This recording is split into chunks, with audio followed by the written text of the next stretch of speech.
मंगल मंगले शिवे सर्वार्थ साधके शरणं त्र्यंबके गौरी नारायणी नमस्तुते। नमस्कार मित्रों, कल शरदकालीन नवरात्रि का शुभारंभ है।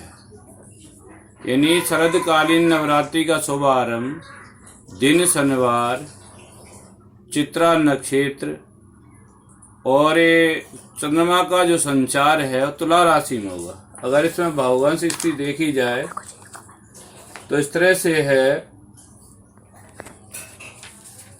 उस दिन प्रतिपदा अश्विन माह शुक्ल पक्षी प्रतिपदा है, दिन शुक्रवार है, चित्रा नक्षत्र दिन शनिवार है, चित्रा नक्षत्र है, ब्रह्म योग है, ब्रह्म योग है, कर्ण है और गुरु का जो संचार है वो तुला राशि में होगा। अगर हम इस दिन के नक्षत्र की बात करें तो चित्रा नक्षत्र है। चित्रा नक्षत्र का स्वामी मंगल होता है, इसलिए मंगल के नक्षत्र में और वार की गणना करें तो दिन शनिवार बनता है। यानी विरोधाभास बनता है, दिन शनिवार है और नक्षत्र स्वामी मंगल है।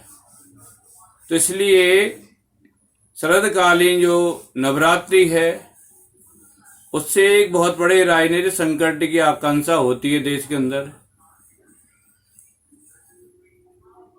शनिवार से शुभारंभ होने के कारण कोरोना का जो प्रभाव है वो बढ़ेगा। दूसरा, देश के अंदर राजनीति गरमाएगी, राजनीति उत्पन्न होगी। देश के आंतरिक भागों में कलह होगी और भारत के दक्षिणी भाग में प्राकृतिक आपदाओं का एक सिलसिला और बना रहेगा। जैसे भी आपने बाढ़ के बारे में सुना है, इस तरह से भारत के दक्षिणी भाग में प्राकृतिक आपदाएं बनी रहेंगी। मित्रों, ये ज्योतिषी आधार है जिसके बारे में बात कर रहे हैं। देखिए, समय विषम है, कोरोना का प्रभाव है, प्राकृतिक आपदा है, लेकिन हमें भक्ति भाव को नहीं छोड़ना है। शरदकालीन नवरात्रि का विशेष महत्व है। मार्कंडेय पुराण में वर्णन है कि शरदकालीन नवरात्रि की उपासना करने से अनेक प्रकार के अरिष्ट और दोषों का नाश होता है।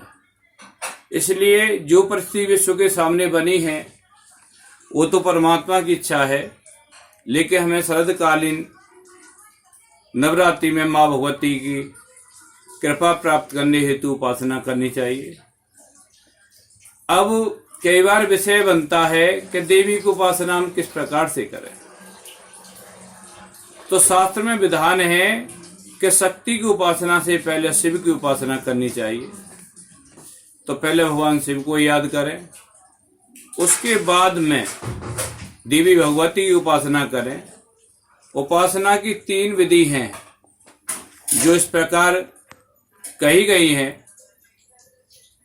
यथा लब्धोपचार, यानी आपके पास फूल, पान, फल जो भी है उसे माँ भगवती के चरणों में अर्पित करें, बिल्कुल सरल भाव से, भोले वाले भाव से। और अगर सामर्थ्यवान है तो देवी की 5 वस्तुओं से, पंचोपचार से पूजा करें। इसमें 5 प्रकार की वस्तु पूजा में होती हैं।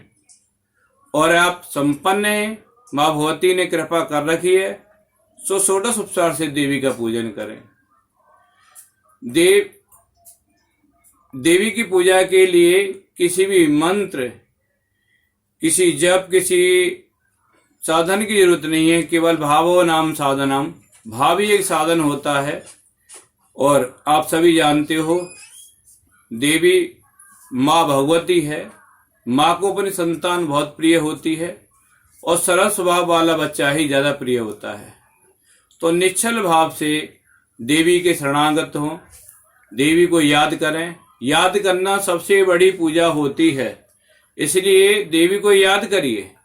और याद करने से, आह्वान करने से, पूजा करने से, आरती बंदन करने से माँ भगवती प्रसन्न होती है और दुखों का नाश करती है। वैसे नवरात्रियों को नवरात्रि कहा गया है, इसमें दिन का कोई मान नहीं होता। इसको उसमें दिन का कोई मान नहीं होता है, इसलिए रात्रि काल अध्ययन चिंतन का विषय कहा गया है। इन दिनों में संयम का रखना बहुत आवश्यक है।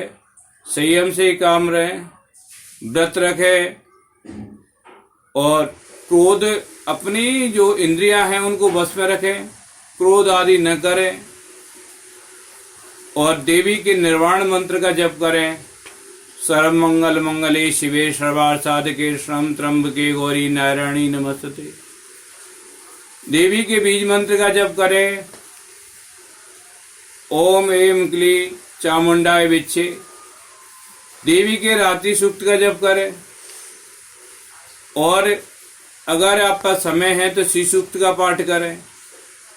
दुर्गा सप्तशती में देवी के 3 चरित्र हैं। पहला महाकाली का है, दूसरा माँ लक्ष्मी का है, तीसरा माँ सरस्वती का है।